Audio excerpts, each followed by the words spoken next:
en réalité boye biso baya tozala na pensée ya osala ba fille bambete na côté l'imibalité na on la réalité parce que cas général tozala na pensée mabe ya wapi la plupart baya lelo babosaka aolo moi un franc na yena bandenge mo boye aolinga te agachon na bandenge mo fina na nzele la mama na ye ça veut dire qu'il y a une douce alliance avec les Caranaïs. Vous comprenez? Mais si comme ma père comme on y a quand même expliqué. Hier on sous supporter bêtises à moi c'est pas un l'autre. À supporter à moi soit celui comme un bouba pas ici. Donc ça veut dire que ils a ma benza mais on fait tout ça mais la macasse il y a un moment où tu les ça ils ont qu'à faut prier parce que sans zambe tout ça est l'autre. Parce que ça ils ont un sens qu'il y a beaucoup de vrai à télémi boule mais du coup, et puis il y a d'autres gars qui disent que moi, en fait, normalement, moi, si je sors, mais comme ça avec un homme. Ils ont maudit, parce qu'un homme, ils ont qui nous occupent, et tout le papier blanc. Normalement, on a des amants qui nous occupent au bout.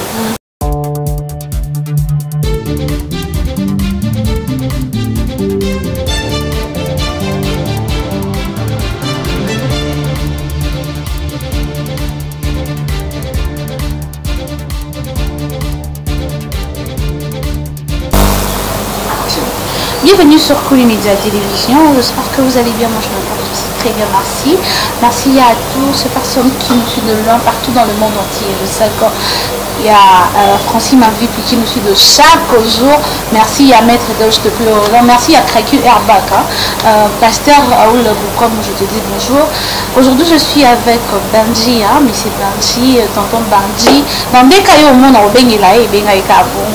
bonjour Benji.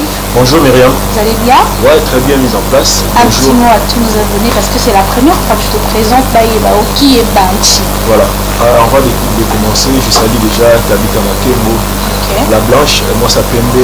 Elle est comme la neige. Tout justement. Alors, je salue déjà Igor Tingi. Pourquoi pas la fille la Bongania.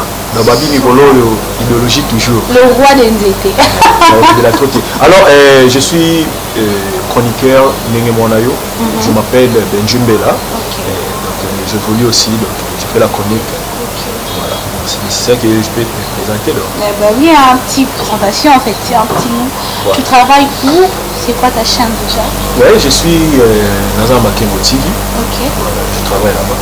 Tu as fait déjà combien de temps la Katamsala? Bon, combien de temps? Je crois non,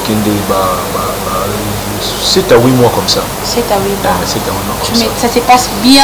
Non, ça va. Tu n'as pas peur? Peur comment? Parce que moi, ça a un peu... Dans la critique, tu n'as pas pensé à autre chose. C'est tout à fait normal, c'est tout à fait normal parce que et là, ça, ils ont la critique, ça veut dire qu'on va avancer, on va avancer, donc il faut la critiquer ça pour que ou avancer. Donc c'est tout à fait normal de recevoir un mot pour que tu arranger. Donc voilà. Merci beaucoup. On a plateau sur là concernant le jeune garçon. Voilà. Par rapport à ce qui se passe, le jeune fille dit qu'on a, il y a une différence entre le tonton et le jeune garçon. Voilà. Là, je me fais comprendre, comme nous avons mis qu'on préférait homme marié par rapport à la tonton mais tonton mais tata. Ok, tata, tu vas préférer tata que le jeune garçon. Dis-moi d'abord, quand tu vois ce genre de choses, et ça là, mon et ça passe. En réalité, biso ne tomana mama. Na bolingo pene vande pa biso baje. Là pena na bien clair. Mais ba père ba type wana likolo wana, ba bemela biso kopa ngo ba changa ba paquet belé. Yango kopa ngo kufa na. Sikoyo on appelle ça conseil na ba ndema biso basi. Parce que dernièrement la même mission na yo, na mona ine collègue danga moko ba ba blomo pa na yo wana. Ils a Sony, ils a Sony. Donc franchement ils a Sony parce que moni lelo sous génération qui est en kufa. Parce que moi, besoin de côté trop. Donc, bon, il était le lobby sur le big et tout finance à ramouquer. Moi, parce que tous les célibataires, tous s'est préparé, tout bon, ça m'a calmé. Ma père, voilà, maman, bazolanda. Bango pe babandel le roi biso. Ba ega maman, tende ba voir que même un père là, ba potama maman va perdre. Donc, baza qui pe le roi biso ba célibataire, ba bongisi ba solo, nde pe ba connaître baza wana. Ça veut dire que mutu na yo so ba na passe. Les lobos banana, malembe. Pour ça la moi qui était chose. C'est pas parce qu'on a zone de banana côté de la fille, mais vous le garçon vous avez appelé ma bandra. Au moins on va nous bantiner notamment passé. Comme il dit dans mon au comme stable, comme vraiment responsable de la vie. Au bout ça n'est que moi ça me banane notamment passé. Wana siko mingi mingi soko moni bongo bon je ne sais pas. eza ba réalité eza ba cas comme rappelé mais mingi buzo be koti pa na ba basi ba fi ba ozo envier trop au moni effet ya envier effet ya kulula libanda ya mo porter parce que eza ba mal ebele na 10 ans 15 ans génération na biso nzambe kanda yeli parce que belé ba tout la fort pour la nini mais oui bien sûr parce que tatou robot yo romana été yo bien moi qui va financer va trop bon eza suka ta les loso aussi ceux qui 200 ou 800 $.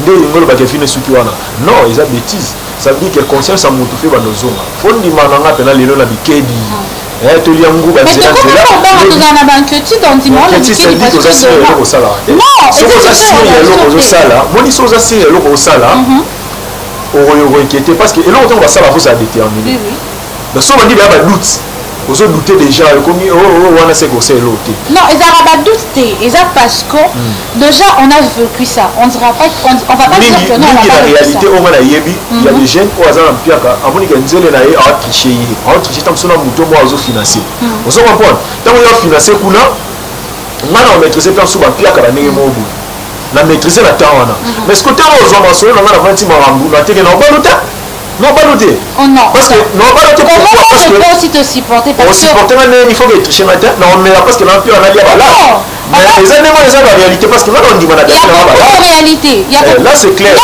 tu parles de toi en fait moi je parle de nous deux en fait yo le baka que non ils ont la réalité moi donc on dit OK maintenant tu sais qu'en ces moments aussi pendant qu'on parle nous on dit que non mibali OK maintenant il y a aussi d'autres garçons on dit aga moi si parce que quand on monte il accepte aussi comme moi si on a pas maintenant moi si nous on a mbongo il y a na chiko il y a na niveau on va se la level mais moi si on dit ce qu'on a kemba non ba level on a ploté na sous qui ça a été obimana raté yo linga moi si moi ça présentable éviter que non moi ça m'a lu là on est mon bel moi ça et bon pas à la bien bon voilà les asko capé mususu oui OK c'est tout à fait normal marambeza la carte place ba bazali c'est normal mais en réalité boyé biso ba ya tozala na penser au ça ba fi ba bité na côté l'inibalité non mais la réalité parce que cas général tozala na penser mabe ya ba wapi la plupart ba ya lelo ba bosaka a lo moins un franc na ina ba ndenge mo boye a olingate a gacha on ba ndenge mo fina na nzele na mo na fana ye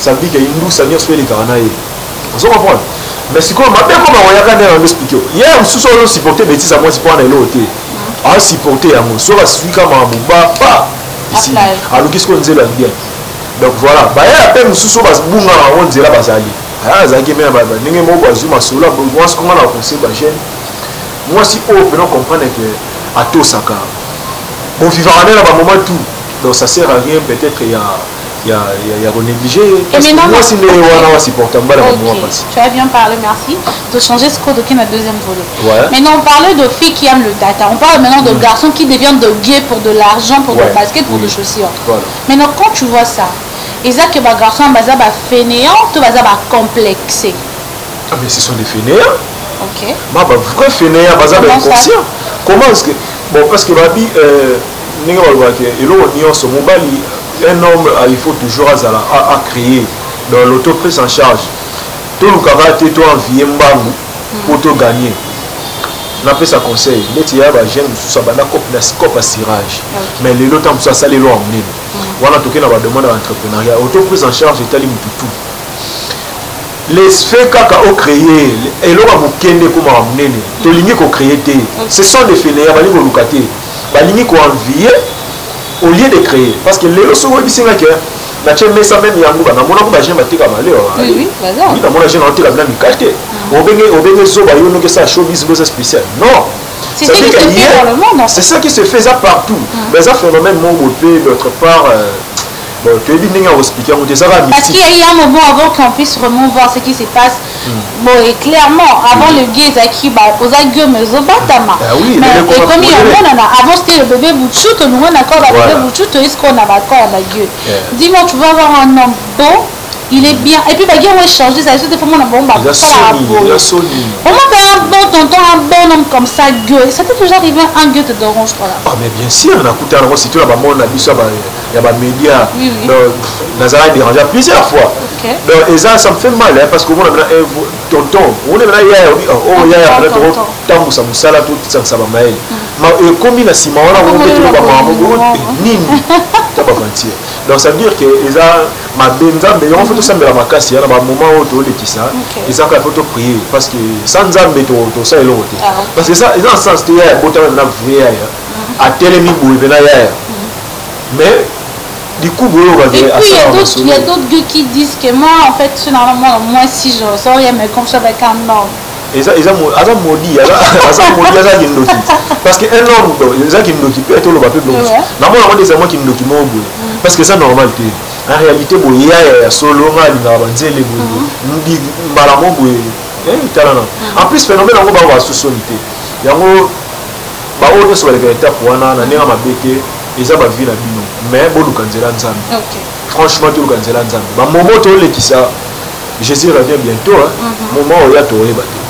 Toi, tu vois pas que d'autre part aussi, quand on parle, il y a beaucoup de gueux, d'autre part aussi, il y a beaucoup de lesbiennes, beaucoup de filles qui se prostituent, beaucoup de filles qui font de n'importe quoi, qui sont avec de vieux monsieur pour gagner de l'argent.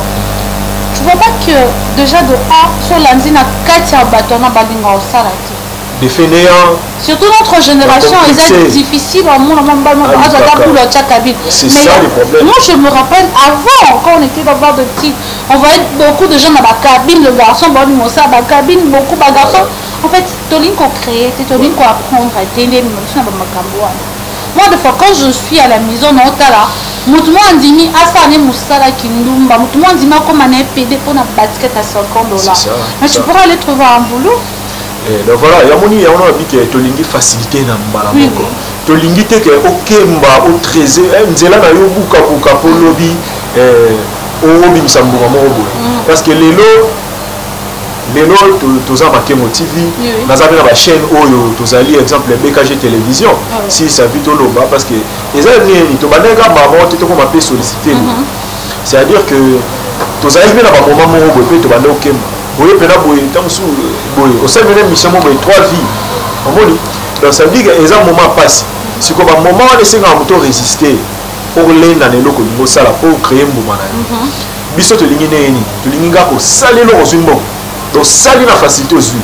OK, ils allaient en émanater. Bénéfice moi ils allaient rater sans sacrifice. Toké na sens contraire. To lobi que au créer l'eau on a moqué au mati malembe il y a aucune facilité pour babi bénéfice vous avez sans sacrifice il faut se sacrifier pour toquer bima il y a pas de rose et nous ça boulot bonito on ça boulot na yo faut que maman tournage kangi bana tanga bozongi butu et ça musala osala déjà batoko là ba Tabita Makengo basi Chakabash tous ces gens qui ont créé qui ont l'esprit de créer quelque chose pour aider le jeune. Ils ont déjà à féliciter. Et ils ont pensé à... Parce qu'il y a des filles qui sont belles plus que moi, mais l'ordinateur va aller à plateau pour créer une mission. Oui, maman Françoise Vita, Thierry Vita, vraiment, c'est vraiment des gens à féliciter. On va penser que nous avons créé, on va Paris foot, on nous a créé ce genre de choses. Ok, l'outil comme ça, biso na mboka na biso, je sais pas si tu n'as pas de ça. Non, parce que on dit qu'on crée, et ça quand ok, nous faut créer, ok, comme ça dans la société, et là on va moquer, on appelle cet exemple, au pire, il aura 1000 francs. Sur le champ, on peut-être, bon, même au tina banque, na coin, na l'école, ni au loteka. Nguba, et tamboula, surtout dans la jeune fille. Ma jeune fille, si tu vois jeune fille, dans le téléphone, on va le droit de dire ce que tu mais la biche Android na iPhone. Ma fille, elle va oui, pour ça. Car ça va botter là aussi ma téléphone. Mais cap, ayebi ko dessiner longi, mais il sait pas comment on va la carte fois. Ayebi on l'a batté, cap, mais cap là on cap, mais ba Facebook, ba snap ba nini. Donc esa génération mo boye, nzambe fa, donc tu fais tout le nzambe ma face. Effectivement parce que tu as un problème de 10 ans, 20 ans. Oui, dans les problème. Imagine que lelo sotali baleki oyo ya 14 ans wana otali lelo na ba poko biso totali exemple na ba 2001 ba 2003 otali lelo mambe komi do busobe ba nini est-ce qu'on va jeune ba âge donc on singa que surtout ba parents pe batika pe olala pe moi trop. En fait je vais te demander une chose, tu as soulevé quelque chose de parents, je pose une question rapidement. Oui. Comment moi na moko il y a 13 ans soit à 12 ans assez la Android depuis ayebi mibale. Oui. Namona oyo ya bane na biso te parce que nous à l'époque pendant pour la téléphone nous ne voulait pas biso biso batangi na ba internet on était vraiment plus enfermés au moins na mutu mususu ya mwana mususu Azan a 12 ans, dans 13 ans. Alors, il y a un lamba sika, alors il y a un téléphone, alors il y a un bonbon. Quand tu vois ces faute à ma parents, tu as faute à bisou. Premièrement, d'abord, non, banana ma parents parce que ma parents des mutu baza ba responsable ya bana wana. Moni ba fana na ndako. Laisser aller comme trop les autres choses, tout le monde aura marre comme innovation, monde évolué. Donc comme il faut ça na origine à biso et puis tout ça na tête ba africain. Tous ba africain. Biso te do tangi mamba ba téléphone ezalaki to beke téléphone ça pour na mikolo pour na ba yaya. OK classe tant vous y parler au rôle d'armée boy et puis RTV ezalaki limité. Oui. Et ça était tout le temps les lots nani na papa na ba ensemble. Quand on s'amène sika moko na ba tout et comment innovation monde des évolué. Or qu'est-ce qu'on va laisser aller wana ya ko ti ba bêtise trop parce que moi na da ba di novelas na 8 ans azoko ako expliquer parce que nini donc on va finir tant la loi novelas. Et même l'autre fois j'étais na cabine mon ensemble à crédit moi na koza na ba 11 ans.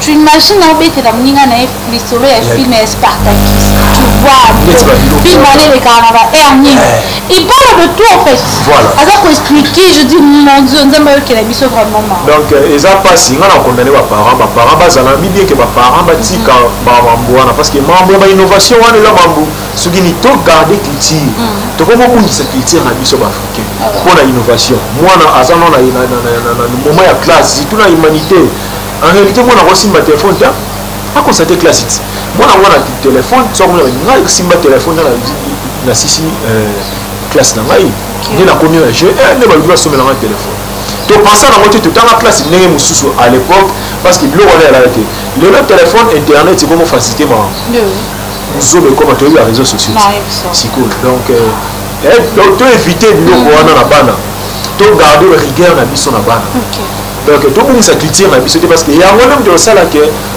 tous en allemand j'avais tout temps bana ndi ba baby le moi à 14 ans déjà comment na habite à croire mamba moi what c'est puis donc le respect ça va sauter et moi à 14 ans on va y aller à 20 ans comment il y a un téléphone et donc facilité à langage alors facilité à langage non c'est na ka ba parents bazala éveiller parce que ceux qui tika ba laisser aller ya moment que ba kotokote koti to za ba limite ya hôtel mbeti télé mbeti ngana ndota télé na be son petit classe to ya na ba décom 16h na permis moi 19h na so même 19h30 45h wana na sili que nous là pour préparer le classe quand il y a besoin des avis pété ba besoin de la vie ba le même poliment possible pourquoi ça c'est en union ça on a tout donc voilà. Une chose aussi pour clôturer, c'est une question là, c'est pour nos jeunes frères en fait. Oui. En plus, bon, bah ça il a un téléphone en Android, plus ils regardent le porno, plus ils osent faire de n'importe quoi. C'est ça. Et n'a aucun sur le monde, ça va vraiment blesser une fille dans le bac de la hôtel. Il y a qui va filmer les porno, qu'on a moni, position, qu'on a. Donc on commence à makambo on évite que non ça la harmonie mais parce que tu as vu au monde on excité bien il faut que vous pratiquiez nos jeunes frères et nos jeunes sœurs au bataille à la film ba novelas ba porno ba parce que on a pratiquer ba biloko wana mais ça je ne comprends pas parce que même la fille wana liwa il a demandé quelque chose au mobile à une maîtrise il a fait ça puis il m'a mis dans la loi mais ça je ne comprends pas ma jeune frère et nos jeunes sœurs au bord de la vie en ces moments au bas de la copie ma cambo la maîtrise dans tes pas pratiquer donc moni ils a passé parce que moni biloko boye il faut tout ba éviter maintenant le baba que to garder ba na biso to tika ba sentiment ya copier parce que on a tombé dans sentiment et donc c'est le sentiment to garder culture na ligne na biso o le sala to lukaka o sala moko ali sala loko oyo mono okoka si connaît ti jeune ndeko na biso wana kufi ga boye mais ça biloko moko boye faut to tika ba sentiment moko ezanga na motina parce qu'il y a des sentiments qui sont inutiles la monnaie qui donc des sentiments wana des hommes wana même si ba complexe les commis trop et faire recopier mais tu vas télé-réalité na copier Kim na copier ça sert à quoi on a la vie na vie ta vie de vivaka to linga ba bilo ka pam wana ti ça donc na pona na vie que ça inutile donc tout le cas tout garder zala oyo zali vivre vie na yo ningo vivaka donc to qui donc tout le cas que to kota to comme mindele to comme spécial to za africain to changer raté sans noir il y a coco na biso batika rodo to garder culture wana parce que tout le monde même chinois bazara toujours la culture na bango oui surtout ba culture biso ce que tout le monde copier le complexe moko c'est inutile parce que place to tchamo pa na biso ça tozana ba ligne tozana ba respect na biso to ko boleka ba limite to ko mi to ba surtout parents bo poni laisser recopier donc regardez bien la mission petit l'eau à prendre pas mal je crois que je peux dire ça. Ok, merci beaucoup, nous sommes arrivés à la fin. Dernier moment pour l'émission parce que c'est la première fois, c'est pas si la dernière fois quand on va être ensemble. Dernier mot puis tes salutations vite fait. Merci beaucoup. Je dis déjà un grand merci à toi Myriam, la beauté, la vraie beauté africaine. Je te salue Igor Tingui derrière la caméra.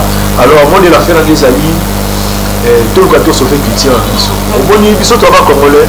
Tomilinga mboka na biso lokwa tomilinga et vous allez bien to avancer bien et puis ba valeur na biso to luka konégligent na pesi ba opinion to même si ba libanda c'est des questions de libanda bana na yo ko boy ba faire ba ça image na yo faut to ba tissu ya ko essayer ba monter ba produire biso to ko ça va laisser aller na bana to de mo non to garder parce que le to ko la ni ba para ba paka bana suite on ba mo bien bano ba oya mna do ko ba mo ki parce que tera ce que c'est la suite de ko ba oya pour exemple ba bo ça donne donc to éviter ba ba pam là je crois que je salue déjà Herman Thérèse Matou depuis les États-Unis je salue mon frère full boss Bibi Lumia Moulier c'est pourquoi pas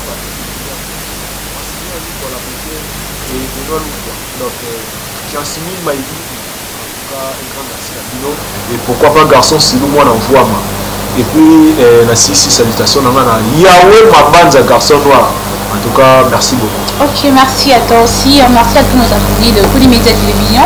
On va vraiment temps à porter la biso kola na biso ko benga même pour la conseil. Moi en fait, la singa a vu mon côté la singa a vu t'abonner, partager, commenter, liker et à chaque fois quand tu t'abonnes sur notre chaîne, n'oublie pas d'activer la cloche de notification pour ne pas manquer nos informations. Je dis enfin merci à Yakistar mon flux ici. Déjà le 30 ici c'est mon anniversaire, hein, vos souhaits, vos cadeaux, vos westerns, vos tout là, il faut envoyer. Merci, je vous aime beaucoup, on se retrouve prochainement, bisous, bye. Merci. Puis la maquette, bon, là.